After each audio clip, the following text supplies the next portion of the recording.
Good morning. James Hobart here with Six Figure Mentors. Today's video will be about my metaphor for our life journey, and that is what I term the road of life. I always like to have a purpose for these videos. This video actually will open up my second video, which I'll probably shoot Monday, and that is how your mind works. I think I've mentioned before that I am a certified hypnotherapist in the state of California. I have been since 1993. As I shared with you before, I never really wanted to be a therapist. I figure I have enough problems of my own. I don't want to hear yours. But I do know from the schooling, from the certification, that we all go through life sometimes not realizing that we're out of control because really our mind is made up of two areas. The conscious mind, which of course is the critical mind, the one that analyzes things, the one that knows right from wrong, and then the other part, the subconscious. I don't want to get off too much on both of those. I'll do that on the second video, but I definitely want to move into that direction because I see a lot of written word. I hear a lot of videos talking about mindset. You got to have the right mindset. I support that 100%, but I definitely want to get across to you how that mindset operates, how that mindset works, how that mindset developed over your lifetime, whether you're 20 or whether you're 65. It doesn't really matter. I generally start these programs out with a cliche that I believe in, and one that has had an impact in my life, and that one is, if you keep on doing what you've always done, you're going to keep on getting what you've always gotten. In fact, Albert Einstein made the statement that there are many people that do the same thing exactly the same, but expect different results. In reality, he said that is a basic definition of what insanity is. Doing the same thing over and over and over again with the same exact steps and expecting a different outcome. It doesn't work that way. By nature, we are creatures of habit. In fact, I just want you to think about your day so far today. I am willing to bet that you went through a ritual this morning from the time you woke up, got out of bed, had your coffee, watched the news, whatever the ritual may be. We all have set rituals. Our day runs on patterns. Our day runs on habits. And habits are hard to break. In fact, a basic premise of how the mind works is that it needs 21 times to hear, see, feel, touch something before it starts creating an imprint called a trigger.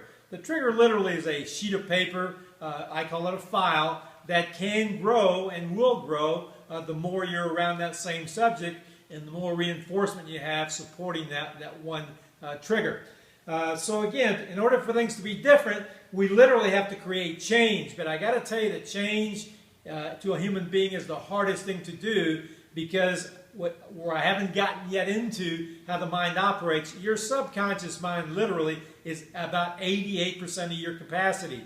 Literally 88% of your day is run on automatic. In fact, I'll make the point.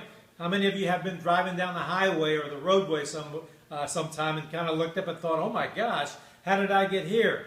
In that 10-second, 20-second, 30-second span of time, you were in what is called highway hypnosis. You literally are at a point where there's so much information coming in from the radio, again from the roadway, from the car. All these things put you into kind of a state of mind that allows, again, a drift, and that drift is literally a state of hypnosis. We'll talk more about hypnosis on my next video, but for the moment I want to make the point that life is a journey, it is not a destination. And I really believe that we're moving forward every day. Every day has 86,400 seconds, literally, in that 24-hour period that we can use to our advantage. A third of it, of course, is used for sleeping. A third of it typically is used for work. And typically, if you're, after the best health you can be in, you almost need a third of it, to rest and sleep. So I want to talk again about the road of life, your personal road of life. I liken the road of life to a metaphor. I've heard people quote, life's journey as a movie script. I've heard people talk about life's journey as a book, and each day is a different chapter. Whatever the metaphor may be, I like the road of life because I find on the road of life there are three kinds of people. Those that make things happen, those that watch things happen, and those that wonder what happened. I go one step further since I'm talking and trying to build on this metaphor, the road of life. The person, again, that makes things happen is the driver. The driver literally has control of the vehicle. He's got the keys, he's got the steering wheel, he's got the gas and brake, and literally can turn and go in any direction he wants. The person that watches things happen is the passenger. At some point in time, we're all passengers. I like to think that I choose to be a passenger when I become that person. I know that in sales and in my profession, I've ridden with a lot of salespeople on their route. I start with them at the start of the day, and I ride with them through 10, 15, 20 accounts, whatever it may be, just to kind of help them out, coach them along the way on the product line that they represent for us, the company. But in that process, like I say, you really start getting a feel that there is a difference again in people's perception.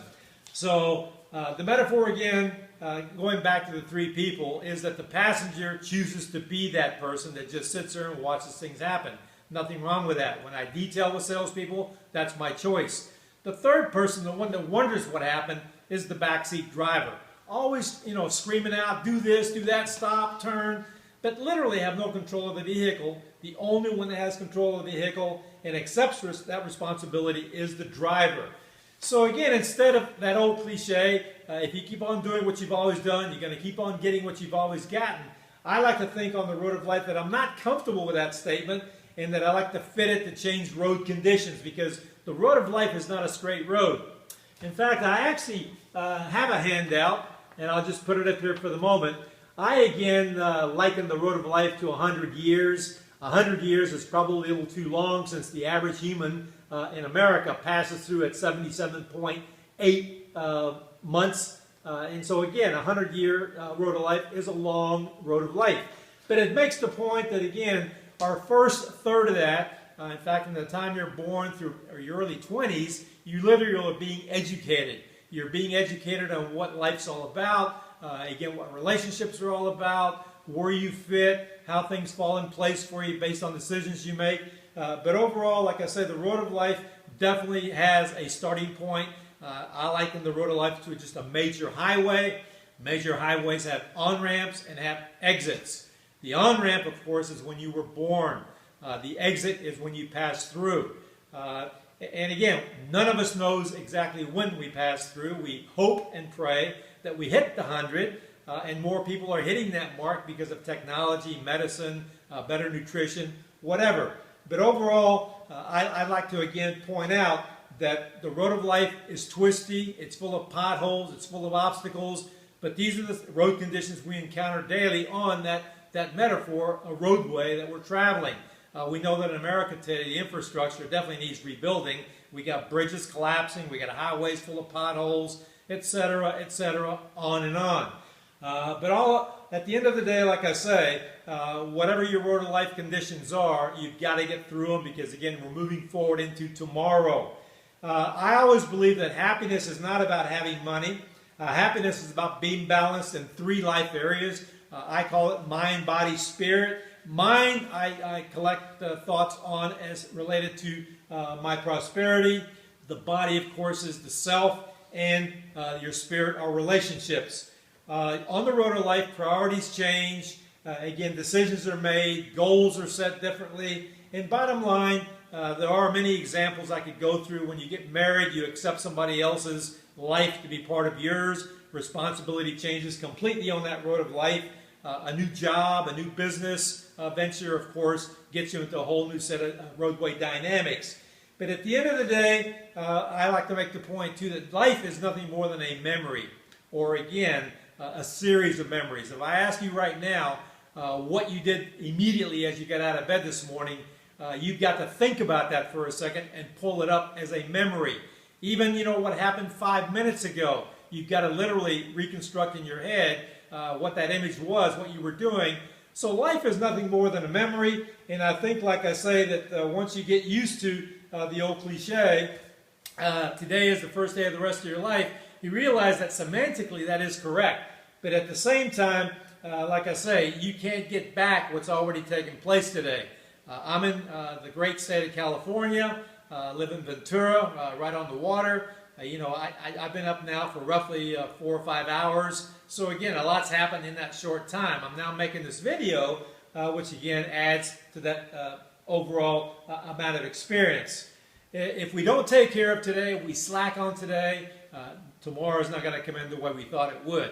I always make the point, the only power you have is today.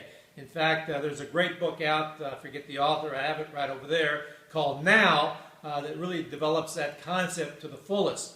We have nothing but the moment that we're living in, where we're conscious of that moment to, again, make decisions that will affect this afternoon, will affect tomorrow.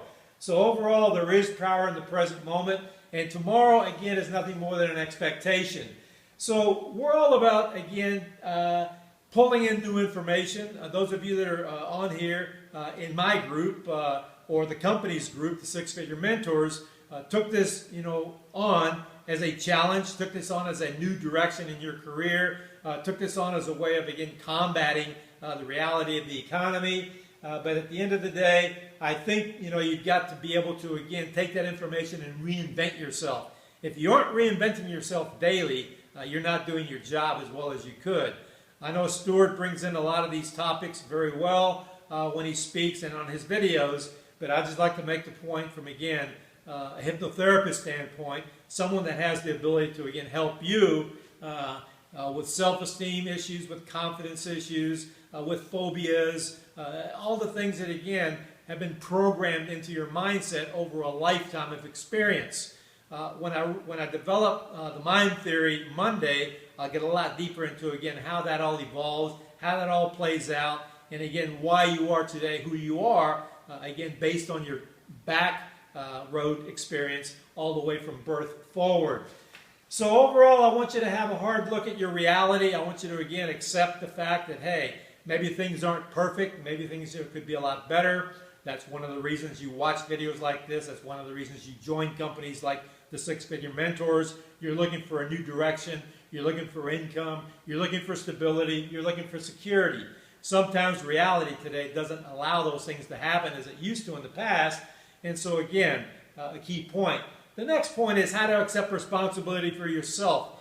I know you see me write a lot about that. I know I talk a lot about that. And that is an issue that's hard to accept to yourself because you're literally having a conversation with yourself about what is it you're responsible for, how far am I willing to, again, accept responsibility, do I accept it well enough to, again, be successful with it, but overall, unless you've accepted total responsibility for yourself, in today's framework, today's moment, you may have issues tomorrow. How to create change within yourself is another topic that I'll get into and develop when I, again, go through Mind Theory. I do believe that, again, you've got the ability to change yourself, but as I will point out when I get deeper into Mind Theory, there's a scientific term called homeostasis. Homeostasis is really a scientific development that points out that the human always, they may leave their comfort zone, but at some point, because the comfort zone was so strong, and is so strong because it is your comfort zone, that's where you're very comfortable in the box that you're in, you're literally pulled back in. So you've really got to work hard, you've really got through a planned program, you've really got to have the discipline to move into, again, change that you create yourself. How to get out of your comfort zone. I am going to develop that, again, because unless you do, life stays the same and everything, again, gives you the same result. How to become the person you want to be. A lot of us, again, have moved through life never thinking of who we are, where we're going, just kind of throwing it out there and hoping, something works. I am not of that mindset. I think you need to take control of your life this very second and start making the changes necessary to, again, create whatever person it is you want to be. How to relax and reduce the mounting stress. And let's agree that stress is rampant. The white noise is deafening. In our economy today, in our culture today, we're literally running at 100 miles an hour, doing 100 different things at any given moment. We've got to be able to, again, take a moment in the day. In fact, psychologists tell you even today, 3 10-minute breaks or naps, power naps as they call it, will definitely alter your outlook on life, definitely alter the outcome. And again, the last thing I'll talk about when I develop the Mind Theory is how to get more out of your road of life. Because we're on it, we may as well take advantage of, again, the point we're at and where it is we're going. So I will, again, develop Mind Theory on the next video, and it really is all about understanding information that will organize for you thoughts. I call it mental gymnastics that gets you to, again, a point where you're moving in a different direction. So hopefully the road of life, my metaphor, makes